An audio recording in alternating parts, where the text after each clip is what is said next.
Om Shanti. Good morning. 4 जून 2021 आज शुक्रवार है। आज की मुरली में प्यारे बाबा ने कहा है कि बच्चे, शिव बाबा और ब्रह्मा बाबा दोनों की मत मशहूर है, तो तुम्हें दोनों की मत पर चलना है, उसमें कल्याण समाया हुआ है। और फिर बाबा ने कहा है कि सबसे नंबर 1 ट्रस्टी तो शिव बाबा ही है। शिव बाबा की किसी में भी आसक्ति नहीं है। बाबा ने कहा है कि भक्ति मार्ग में तुम मेरे अर्थ जो भी दान पुण्य आदि करते हो, उसके बदले में तुम्हें एक जन्म में रिटर्न दे देता हो। और फिर अभी संगम पर तुम जो भी करते हो, अपना जो तन मन धन सफल करते हो, तो बाबा के पास इंश्योर हो ही जाता है और उसका रिटर्न बाबा 21 जन्मों के लिए दे देता है। बाबा तो सुख नहीं भोगता है, सुख भोगने वाले तो तुम बच्चे हैं, और बाबा तो दाता है। बाबा तो लेता कुछ भी नहीं है, अपने पास कुछ भी बाबा नहीं रखता है। तो अभी हम विस्तार से सुनते हैं प्यारे बाबा के मधुर महावाक्य, ईश्वरीय महावाक्य, अर्थात प्यारे बाबा की मीठी मुरली। आज बाबा कहते हैं, मीठे बच्चे, शिव बाबा और ब्रह्मा बाबा दोनों की मत मशहूर है। तुम्हें दोनों की मत पर चलकर अपना कल्याण करना है। बाबा ने कहा, मीठे बच्चे, शिव बाबा और ब्रह्मा बाबा दोनों की मत मशहूर है। तुम्हें दोनों की मत पर चलकर अपना कल्याण करना है। आज की मुरली में प्रश्न है, नंबर 1 ट्रस्टी कौन है और कैसे? नंबर 1 ट्रस्टी कौन है और कैसे? उत्तर है, बाबा ने कहा, शिव बाबा है नंबर 1 ट्रस्टी। उसमें बिल्कुल आसक्ति नहीं। भक्ति मार्ग में भी तुम उनके अर्थ जो भी दान पुण्य आदि करते हो, वह सब इंश्योर हो जाता है, जिसका फल दूसरे जन्म में मिलता है। अभी भी जो बाप के अर्थ अपना सब कुछ इंश्योर करते, उनका पूरा रिटर्न बाप देता है। क्योंकि बाबा कहते, मैं खुद तो सुख भोगता नहीं, मैं तुम्हारा लेकर क्या करूँगा। मुरली में गीत बजा है, दर पर आए हैं कसम लेके, जान हथेली पे ले। हम न जाएंगे बाबा का दर छोड़कर, तो हम कहीं पर भी नहीं जाएंगे। ओम शांति। मीठे मीठे सिखे लदे बच्चों ने गीत सुना। बच्चे उनको कहा जाता है जो बाप के बनते हैं। बाप ने समझाया है, यह है अंतिम मर जीवा जन्म, जीते जी बाप का बनना है। यह तो बच्चे जानते हैं। श्रीमत गाई हुई है, श्रीमत भगवानुवाच, गीता में कृष्ण का नाम डाल दिया है, परंतु है शिव बाबा, उनके बाद ब्रह्मा, फिर कृष्ण। श्रीमत कृष्ण की नहीं कहेंगे, श्रेष्ठ ते श्रेष्ठ हमारा बाप है। पतित पावन कृष्ण अथवा राधे आदि को नहीं कहेंगे, वह दैवी गुण वाले मनुष्य है। मनुष्य को पतित पावन नहीं कहा जाता। सत्युग में ऐसे नहीं कहेंगे, पतित पावन आओ। पतितों को पावन बनाने वाला एक ही बाप है, जिसकी श्रीमत पर तुम चल रहे हो। प्रजापिता ब्रह्मा की मत मशहूर है, श्रीमत भी मशहूर है, परंतु उनमें भूल कर देते हैं, जो बाप के बदले कृष्ण का नाम डाल दिया है। सब धर्म वालों का तो एक ही बाप है। कृष्ण को तो सब नहीं मानेंगे। क्रिश्चियन लोग क्राइस्ट को फादर मानते हैं, न कि कृष्ण को, क्योंकि क्रिश्चियन है क्राइस्ट की मुख वंशावली। शिव बाबा आकर तुमको अपना बनाते हैं, कहते हैं सिर हथेली पर रख, बाप के बने हैं, उनके डायरेक्शन पर चलना पड़े। तुम्हें बाप को अपना तुम्हें बाप को अपनी मत देने की दरकार नहीं रहती, वह खुद मत देने वाला है। यह तो सब बच्चे हैं, शिव बाबा नामी ग्रामी है, वह तो मत देंगे, जो कुछ करेंगे राइट। इस ब्रह्मा को भी मत देते हैं कि यह करो। तुम्हारा कनेक्शन ही शिव बाबा से है। कोई का भी अवगुण नहीं देखना है, श्रीमत पर चलना है। शिव बाबा तो है निराकार, उनका यह घर तो है नहीं। तुम यहाँ पुराने घर में रहते हो, फिर स्वर्ग में जाकर अपने घर में रहेंगे। शिव बाबा कहते हैं मैं तो नहीं रहूंगा, मैं तो इस समय थोड़े टाइम के लिए आता हूँ। तुम हो सच्चे सच्चे रूहानी सैल्वेशन आर्मी। सुप्रीम रूह अर्थात बाप डायरेक्शन दे रहे हैं। हूबहू ड्रामा प्लान अनुसार कल्प पहले मुआफिक। कल्प कल्प जो डायरेक्शन देते होंगे वही देते हैं। रात दिन गुह्य सुनाते रहते हैं। नया कोई यह समझ न सके, बल कोई 35-40 वर्ष से रहते हैं, परंतु बहुत है जो इन गंभीर बातों को समझते नहीं हैं।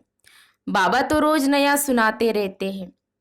कराची से लेकर मुरली निकलती आई है। पहले बाबा मुरली चलाते नहीं थे, रात को 2 बजे उठकर 10-15 पेज लिखते थे। बाबा लिखवाते थे, फिर उनकी कॉपियां निकलती थी। भक्ति मार्ग में तो शास्त्र आदि के कागज संभालते हैं, दिन प्रतिदिन बड़ी बड़ी किताबें बनाते आते हैं, कितनी बायोग्राफी बनाते जाते हैं, वह फिर पढ़कर रखते हैं। तुम तो मुरली पढ़कर फेंक देते हो, नहीं तो यह वर्शंस रखने चाहिए हमेशा के लिए। हाँ, मुरली पढ़कर हम फेंक नहीं देते हैं, उसको बहुत अच्छी से संभाल के रखते हैं। बाबा कहते परंतु नहीं जानते हैं कि यह सब विनाश हो जाएंगे। चित्र आदि जो भी तुम बनाते हो थोड़े समय के लिए है। हाँ, फिर यह दब जाएंगे, फिर वहाँ न शास्त्र न चित्र आदि कुछ भी नहीं रहते हैं। फिर यह जो कुछ चल रहा है कल बाद भी होगा। शास्त्र आदि फिर द्वापर से शुरू होंगे। ग्रंथ भी आगे तो हाथ से लिखा हुआ बहुत छोटा था, अब बड़ा बनाया है। दिन प्रतिदिन बड़ा बनाते जाएंगे, नहीं तो शिव बाबा की जीवन कहानी कितनी लिखनी चाहिए। अभी तुम बच्चे कहते हो परम पिता परमात्मा की जीवन कहानी हम जानते हैं। बाप बैठ समझाते हैं मैं भक्ति मार्ग में क्या करता हूँ। भक्ति मार्ग में भी इंश्योरेंस करता हूँ। ईश्वर अर्थ मनुष्य दान पुण्य करते हैं ना, कहते हैं इसने दान पुण्य किया है। ईश्वर अर्थ ईश्वर ने बड़े घर में जन्म दिया है। भक्ति मार्ग में धर्मात्मा बहुत होते हैं। ईश्वर अर्थ श्री कृष्ण अर्थ दान पुण्य करते हैं। तो फिर बाप समझाते हैं मैं बच्चों को दूसरे जन्म में अल्पकाल के लिए फल देता आया हूँ। अच्छा व बुरा फल मिलता तो है ना। कितना इंश्योरेंस हुआ, जो जैसे कर्म करते हैं उस अनुसार फल मिलता है। माया उल्टा काम कराती है जिससे तुम दुख को पाते हो। अब मैं तुमको ऐसे कर्म सिखाता हूँ जो कभी दुख नहीं होगा, और माया भी वहाँ नहीं होती। बाकी है मर्तबा, जो जितना इंश्योर करे। शिव बाबा भी ट्रस्टी है ना, नंबर 1 ट्रस्टी है। दूसरे की आसक्ति जाएंगी। कोई ट्रस्टी तो किसका खाना ही खराब कर देते हैं। बाप तो देखो कैसा ट्रस्टी है। कहते हैं यह सब कुछ बच्चों के लिए है। तुम्हारा सारा कनेक्शन शिव बाबा से है। बाप कहते हैं मैं सच्चा ट्रस्टी हूँ। मैं खुद सुख नहीं लेता हूँ, बच्चों को सारी राजधानी देता हूँ। लौकिक बाप भी बच्चों को सब कुछ वर्षे में दे जाते हैं। मैं तो स्वर्ग में कुछ भी लेता नहीं हूँ, तुमको ही सब देता हूँ। तो तुम्हारा कनेक्शन सारा शिव बाबा से है। यह बाबा कहते हैं मैंने भी फुल इंश्योर कर लिया। तन मन धन सब बाप की सर्विस में है। ब्रह्मा बाबा ने अपना सब कुछ दे दिया। सिंधी में एक कहावत है, हाथ जिसका ऐसे ऐसे माना दाता रूप में। तो पहला पूर वह पहुंचेंगे। बाप को सब इंश्योर करना है। 2 मुट्ठी चावल दिए तो महल मिल गए। अभी देखो मकान बना है, कोई ने 1 रुपया भेजा, हमारी ईंट भी लग जाए। तो बाप ने लिखा तुमको तो सबसे अच्छे महल मिलेंगे क्योंकि तुम गरीब हो और मैं हुई गरीब निवाज। तो गरीब का 1 रुपया तो साहूकार का 10,000, दोनों को एक ही मर्तबा मिल जाता है। साहूकार बहुत मुश्किल आते हैं। सबसे कन्याएं तो बिल्कुल फ्री है। नंबर 1 देखो मम्मा गई, उनके पास तो कुछ भी नहीं था, गरीब के घर की थी, फिर भी नंबर 1 चली गई। हाँ, इसने सब कुछ दिया फिर भी पहले लक्ष्मी फिर नारायण। हाँ, कितना वंडरफुल खेल है। तो कभी किसी बात में संशय नहीं होना चाहिए। बाप दादा कोई कम थोड़े है, जरा भी संशय इसमें नहीं लाना चाहिए। बहुत मीठा भी बनना है, कदम कदम पर श्रीमत लेनी है, नहीं तो माया बहुत नुकसान करा देती है। बच्चों को कितने डायरेक्शन देने पड़ते हैं। बाबा कहते हैं बुरा समाचार लिखो, बाबा हर प्रकार की संभाल करेंगे। बाबा को बहुत ख्याल रहता है। कहा यह बच्चा चढ़ जाए, पढ़ाई पर पूरा अटेंशन चाहिए। हम हैं most beloved God fatherly student. भगवान उवाच भी लिखा हुआ है, परंतु कृष्ण का नाम डाल दिया है। कृष्ण भी सभी मनुष्यों से ऊंचते ऊंच ठहराना, फर्स्ट प्रिंस है। कृष्ण का नाम देते हैं, नारायण का क्यों नहीं। तो कृष्ण है बालक, छोटेपन से बालक सतो प्रधान होता है, फिर बचपन से युवा, फिर वृद्ध अवस्था आती है। बच्चों की ही महिमा करते हैं क्योंकि पवित्र है ना। बालक ब्रह्म ज्ञानी समान कहते हैं। बच्चे से कोई पाप नहीं होता है। तो कृष्ण भी छोटा बच्चा होने के कारण उनका बर्थडे मनाते हैं। फिर भी कृष्ण को द्वापर में दिखा दिया है। यह सब बाप बैठ समझाते हैं। सिवाय तुम ब्राह्मणों के दुनिया में ऐसा कोई नहीं होगा जिसे यह सब बातें पता हो। ब्राह्मण है उत्तम, तुम ब्राह्मण हो ईश्वरीय संतान। सतयुग में ईश्वरीय संतान नहीं कहेंगे, ईश्वर से जरूर स्वर्ग की प्राप्ति होगी।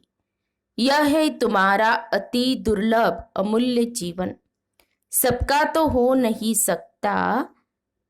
यह ड्रामा ऐसा बना हुआ है, कल्प पहले जिन्होंने पढ़ा है वह पढ़ रहे हैं। भगवान ने जरूर भगवान भगवती पैदा किए, परंतु भगवान भगवती कह नहीं सकते। God is one. निराकार की महिमा है, साकार की थोड़ी महिमा होती है। इन लक्ष्मी नारायण को निराकार ने ऐसा बनाया, अब राजयोग सीख रहे हैं। राजा स्थापन हुई तो उस समय विनाश भी हुआ। बाप जरूर स्वर्ग का वर्षा देंगे। अब तो है संगम की बात। शिव बाबा आते हैं तब खेल पूरा होता है, फिर कृष्ण का जन्म होता है। मनुष्य तो बेचारे मूंझ गए हैं, तब तो बाप आकर समझाते हैं। परम पिता परमात्मा ब्रह्मा द्वारा सब शास्त्रों का सार बताते हैं। अभी तुम जैसे मास्टर नॉलेजफुल हो गए हो।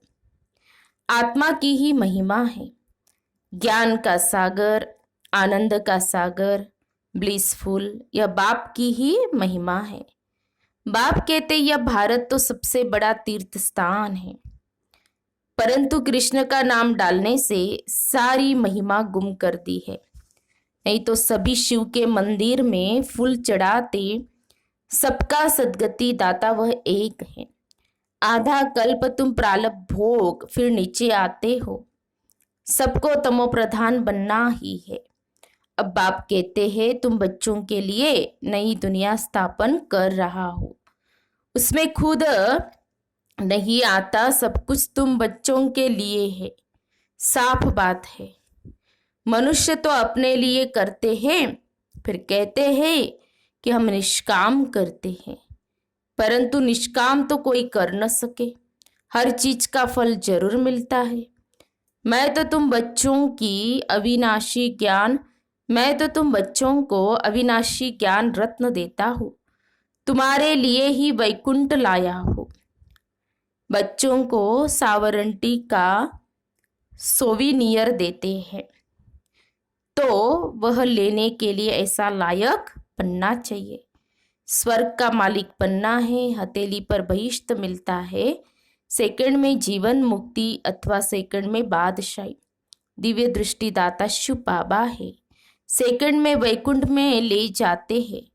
इस बाबा के हाथ में कुछ भी चाबी नहीं है। बाप कहते हैं मैं तुम बच्चों को राजाई देता हूँ, मैं नहीं करता हूँ। फिर जब तुम भक्ति मार्ग में जाएंगे तब तुमको दिव्य दृष्टि से बहलाना पड़ेगा। कितना अच्छी रीति समझाते हैं। ऐसा बाबा कल्प कल्प कल्प के संगम युगे एक ही बार आते हैं। बनी बनाई बन रही अब कुछ बननी नाही, जो कुछ होता है ड्रामा में नूंद है। उसको साक्षी हो देखो। बाबा बहुत अच्छी रीति समझाते हैं। बच्चे मैं तुम्हारा इंश्योरेंस मैग्नेट हूँ, तुम्हारी एक पाई भी नहीं गवाता हूँ। कौड़ी से तुमको हीरे तुल्य बनाता हूँ। यह सब शिव बाबा करते हैं, इनके द्वारा करण करावनहार है। निराकार निरहंकारी वह है। गॉड फादर कैसे बैठ पढ़ाते हैं, ऐसे नहीं कहते चरणों में पढ़ो। बाप ओबीडियंट सर्वेंट है। बाप कहते हैं जिनको मालिक बनाया वह सुख भोग भोग कर अभी दुखी हुए हैं। सुख भी बहुत मिलता है, इतना सुख कोई धर्मों को नहीं मिलता है। ऐसे नहीं कह सकते कि भारतवासियों को क्यों औरों ने क्या किया। अरे इतने ढेर मनुष्य है, सब तो नहीं आ सकते हैं। ड्रामा बना हुआ है। भारत में ही आदि सनातन देवी देवता धर्म था। भगवान ने आकर सहेज राजयोग सिखाया था। बाप कहते हैं मैं फिर से आया हुआ हूँ। तुम भी जानते हो 84 जन्मों का पार्ट बजाया, अब फिर से हम घर जाते हैं। ये बहुत पुराना चोला हो गया है। सर्प का मिसाल बाबा ने दिया। सन्यासी लोग सर्प क्या करते हैं, अपनी पुरानी जो खाल है उसको छोड़ करके नहीं ले लेता है। तो वैसे ही बाबा कहते तुम्हें भी ये पुराना चोला छोड़ना है, नया लेना है। सन्यासी लोग फिर कहते आत्मा सो परमात्मा में लीन हो जाती है। ऐसी अवस्था में रहते रहते फिर शरीर छोड़ देते हैं, परंतु ब्रह्म में लीन तो कोई होता नहीं है। उनमें भी कोई कोई बहुत तीखे होते हैं, शांति में बैठकर शरीर छोड़ चले जाते हैं, तो उनका वायुमंडल में 2-3 दिन तक सन्नाटा हो जाता है। तो तुम जानते हो यह पुराना शरीर छोड़ बाबा के पास जाते हैं। ब्रह्म तो बाबा नहीं, यह उन विचारों का भ्रम है। अच्छा मीठे मीठे सिखिल दे बच्चों प्रति माता पिता बाप दादा का याद प्यार और गुड मॉर्निंग। रूहानी बाप की रूहानी बच्चों को नमस्ते। हम रूहानी बच्चों की रूहानी बाप दादा को याद प्यार और नमस्ते नमस्ते। ओम शांति ओम शांति ओम शांति। शुक्रिया बाबा, थैंक्स बाबा, गुड मॉर्निंग बाबा, आपका लाख लाख शुक्रिया बाबा, पद्मा पदम शुक्रिया बाबा आपका। फिर है धारणा के लिए मुख्य सार। पहली पॉइंट आज की मुरली का सार 2 पॉइंट में। पहली पॉइंट इस ड्रामा की हर सीन साक्षी होकर देखना है, क्योंकि बनी बनाई बन रही कभी किसी बात में संशय नहीं उठाना है। दूसरी पॉइंट, बाप इंश्योरेंस मैग्नेट है, इसलिए तन मन धन बाप की सर्विस में सफल कर अपना भविष्य बनाना है। बाप से पूरा पूरा कनेक्शन रखना है, पूरा समाचार देना है। फिर आज की मुरली में प्यारे बाबा का वरदान है, कम शब्दों द्वारा ज्ञान के सर्व राजों को स्पष्ट करने वाले यथार्थ और शक्तिशाली भव। कम शब्दों द्वारा ज्ञान के सर्व राजों को स्पष्ट करने वाले यथार्थ और शक्तिशाली भव। स्पष्टीकरण है, कोई भी चीज जितनी अधिक शक्तिशाली होती है उतनी उसकी क्वांटिटी कम होती है। ऐसे ही जब आप अपनी निर्वाण स्थिति में स्थित हो वाणी में आएंगे तो शब्द कम लेकिन यथार्थ और शक्तिशाली होंगे। एक शब्द में हजारों शब्दों का रहस्य समाया हुआ होगा, जिससे व्यर्थ वाणी ऑटोमेटिक समाप्त हो जाएंगी। एक शब्द से ज्ञान के सर्व राजों को स्पष्ट कर सकेंगे, विस्तार समाप्त हो जाएगा। स्लोगन है, दिल से बाबा कहना अर्थात खुशी और शक्ति की प्राप्ति करना। दिल से बाबा कहना अर्थात खुशी और शक्ति की प्राप्ति करना। तो हम सब ने सुने प्यारे बाबा के मधुर महावाक्य, ईश्वरीय महावाक्य। तो आज हम